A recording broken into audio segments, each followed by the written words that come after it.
Hey guys, kita lanjut dari pembahasan sebelumnya. Kali ini Tang San pun menggunakan mata laser untuk menyerang Magma. Uap pun berhembus sangat kencang, hingga akhirnya Tang San berhasil menjangkau portal.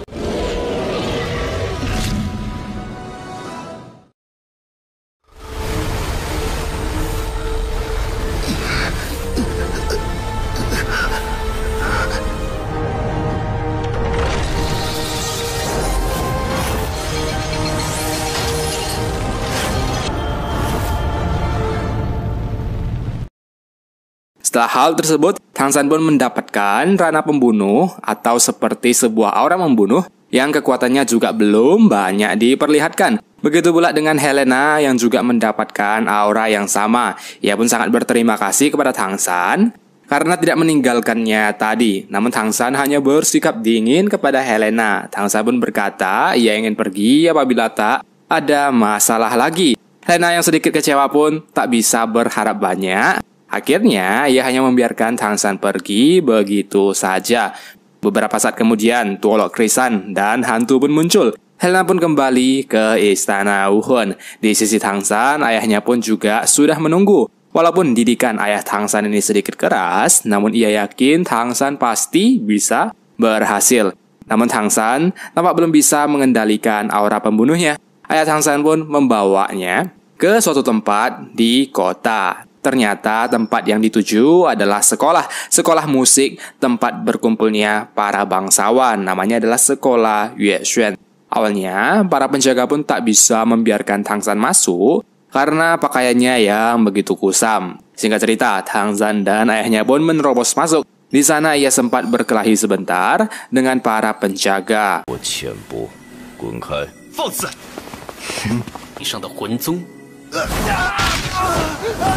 你的手臂竟然寸寸断裂！我已经手下留情，是不可能！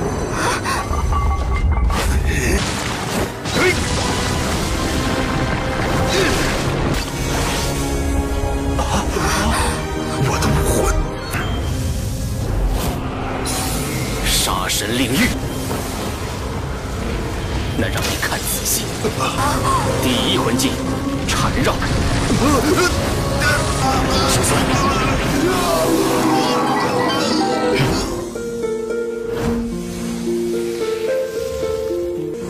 爸爸，用心感受。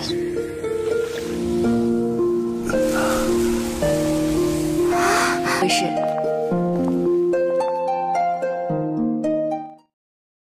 Kekuatan Tang San semakin mengerikan. Ia hampir tidak bisa mengontrol aura membunuhnya. Seketika seluruh gedung pun menjadi beku. Tang San hampir membunuh penjaga tersebut. Untungnya muncullah suara kecapi yang sangat merdu yang menenangkan suasana. Seluruh tempat pun menjadi normal. Tang San langsung tersadar mendengar suara kecapi tersebut. Lalu seseorang dengan rambut biru pun keluar dari ruangannya. Ia sangat terkejut melihat ayah Tang San. Ia pun langsung memeluk Tang Hao.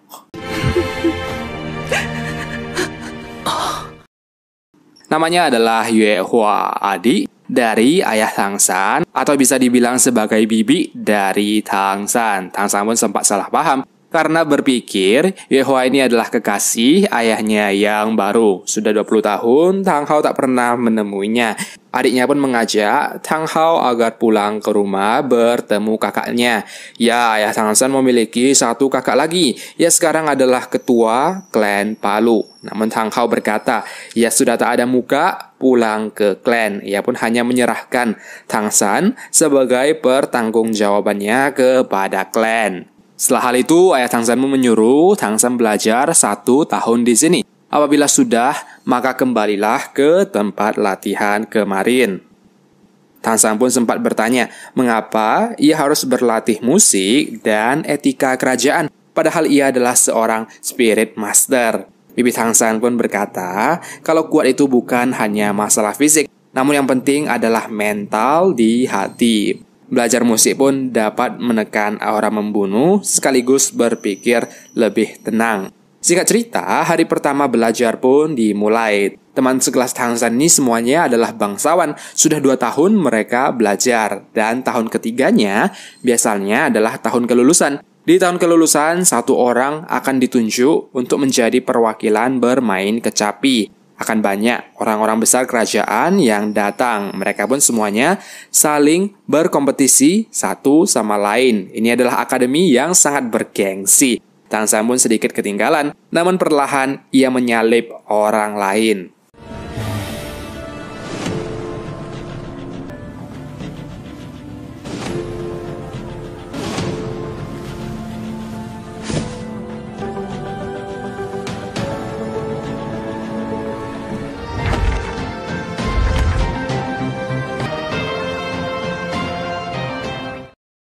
Ya, Tang San pun sangat cepat belajar. Baru beberapa bulan saja, ia sudah sangat mahir. Di sisi lain, kita pun diperankan adik dari Xue Qinghe bernama Xue Ke.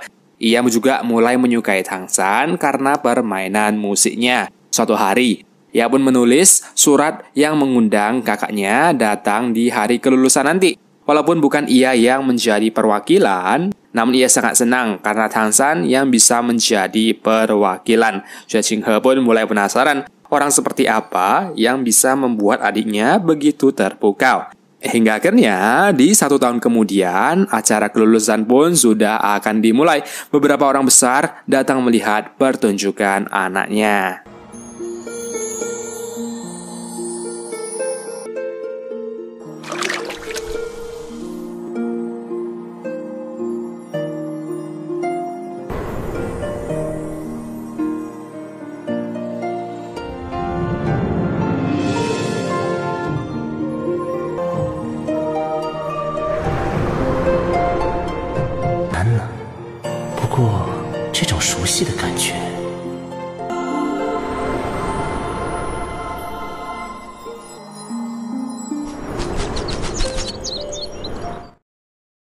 Akhirnya, Tang San pun dinyatakan lulus. Sekarang ia mengerti mengapa ayahnya menyuruh belajar musik. Malam harinya, Xue Qinghe pun datang menghampiri Tang San.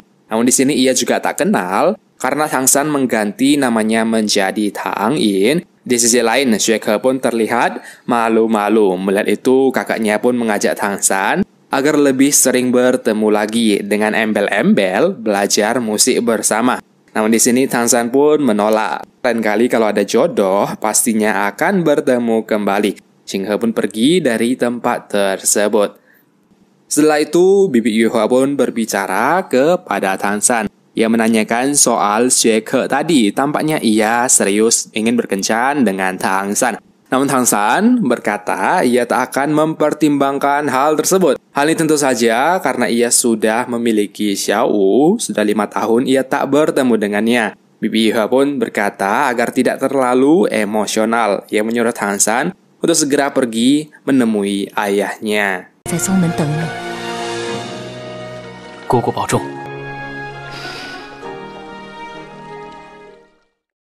Setelah mengikuti peta, akhirnya Tang San pun kembali ke tempat latihan. Namun ia sangat syok saat melihat kondisi ayahnya sekarang. Kaki dan tangannya sudah putus. Tang San pun menjadi sangat marah dan melepaskan aura membunuhnya. Namun ayah Tang San berkata kalau ia sendiri yang melakukan hal tersebut. Tang Hao pun mengajak Tang San pergi ke suatu tempat untuk menceritakan semuanya.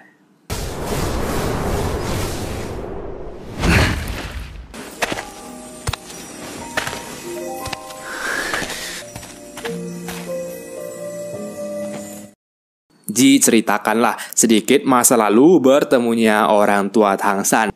Dulunya di klan Palu, terkenallah 2 orang yang paling mencolok. Mereka adalah 2 bersaudara Palu, ayah Tang San dan juga kakak kandungnya. Mereka tumbuh besar bersama, menjadi tim duo tak terkalahkan. Warga desa sangat mengandalkan mereka untuk melindungi para penduduk. Suatu hari, ada segerombolan anak yang sedang bermain di hutan. Di saat anak yang lain bersembunyi, malah ada salah satu anak yang sedikit beristirahat. Ternyata ia pun tertidur. Beberapa saat kemudian, monster beruang pun muncul. Anak kecil lainnya segera mengabarkan 2 bersaudara Palu. Ayah Tang San dan kakaknya pun pergi ke hutan. Walaupun sudah sedikit terlambat. Monster beruang sudah ada di depan mata. Seketika monster beruang tersebut pun menyerang. Muncullah seseorang yang menyelamatkan anak tersebut.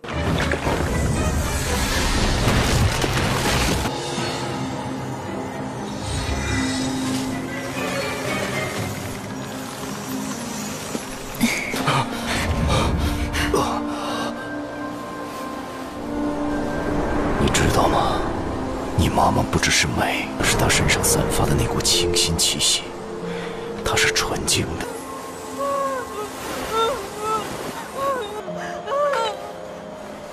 我叫阿银，蓝银草的银。Ya, inilah ibu Tangsan, namanya adalah Ain. Yin dengan arti rumput perak. Dua bersaudara Palu pun langsung jatuh cinta kepada Ain. Mereka bertiga menjadi tim yang sangat akrab dengan Ain sebagai anggota ketiga. Biasanya dipanggil dengan Xiao San. Inilah asal mula nama Tangsan. Mereka menjadi teman dekat. Di sisi lain, ternyata monster beruang itu adalah ulah seseorang dari Istana Wuhan. Awalnya mereka ingin menggagalkan aksi dari Tang Hao dan kakaknya, namun malah bertemu dengan Ain. Di sisi lain, kakak Tang Hao pun segera menyudahi perasaannya kepada Ain karena tahu bahwa Ain menyukai Tang Hao. Suatu malam, Ain pun mengaku kalau ia adalah tumbuhan roh ratusan ribu tahun. Identitas Ain pun terbongkar, namun Tang Hao tetap mencintainya. 我心中对阿银的爱冲淡了一切。10万年魂兽又如何？原来他心里其实一直都喜欢我。于是，我们在一起了。 Di sisi lain, orang-orang dari Istana Wuhan juga mulai mencari masalah. Mereka pergi ke klan untuk meminta Ain diserahkan. Ayah Tang Hao sendiri sudah lama sakit. Ia pun mati karena sangat depresi. Hingga akhirnya di hari pertama kelahiran Tangsan, itu adalah hari yang sangat berbahagia. Ayah Tangsan sudah menembus gelar Tuolo dan Ain juga sudah mencapai tahap dewasa. Namun di hari itu juga orang-orang dari Istana Wuhan pun ingin membunuh Ain. Ain pun mengorbankan dirinya dan memberikan cincin roh dan tulang roh kepada Tang Hao. Tang Hao yang terlepas kendali pun melampiaskan semuanya kepada Istana Wuhan. 用10万年魂环的封号斗罗，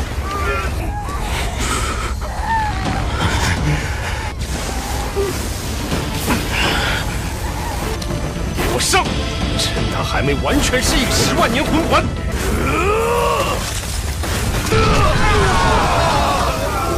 魂殿，第9魂技，花落人断肠。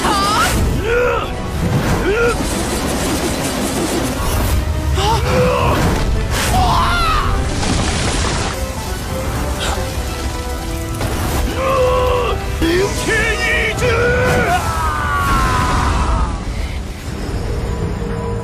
第9魂技，荣光，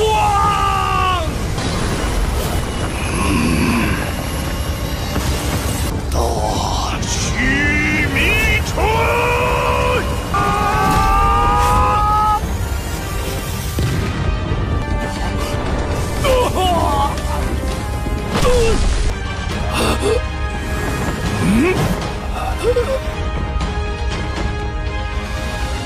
你走吧。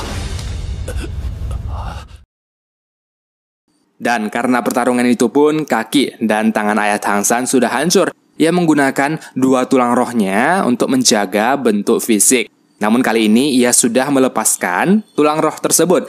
Alhasil, kaki dan tangan pun hilang. Ayah Tangsan mendorong kekuatan rohnya untuk membentuk kaki yang baru. Di sisi lain, level kekuatannya juga berkurang menjadi level 75. Ternyata ini bukanlah tulang roh milik ayah Tangsan. Tulang roh ini adalah milik klan Palu. Diwarisi untuk pemimpin generasi selanjutnya. Waktu itu ayah Tangsan pun mengambilnya untuk bertarung. Sekarang ia pun menyuruh Tangsan untuk kembali ke klan, mengembalikannya kepada kakaknya, yang sekarang adalah pemimpin klan Palu. Sisa 1 tulang roh lagi, ini adalah milik ibunya Tangsan. Ayah Tangsan pun memberikannya kepada Tangsan.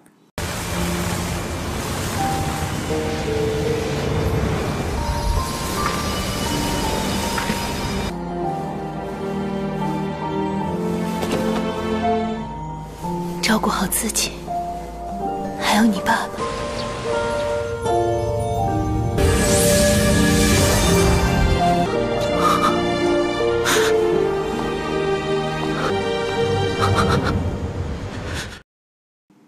Esok harinya setelah menyerap tulang roh, ayah Tang San pun segera menyuruh Tang San pergi ke klan Palu. Sedangkan Tang Hao sendiri berkata kalau ia akan tetap di sini menemani ibunya. Sebenarnya ibu Tang San masih ada harapan.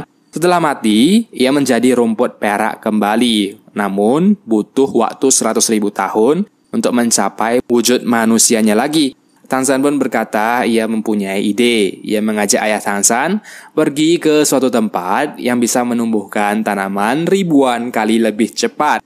Ya, tempat itu adalah lingkungan api dan es milik Tuku Po. Di tempat ini tanaman pun bisa tumbuh ribuan kali lipat lebih cepat.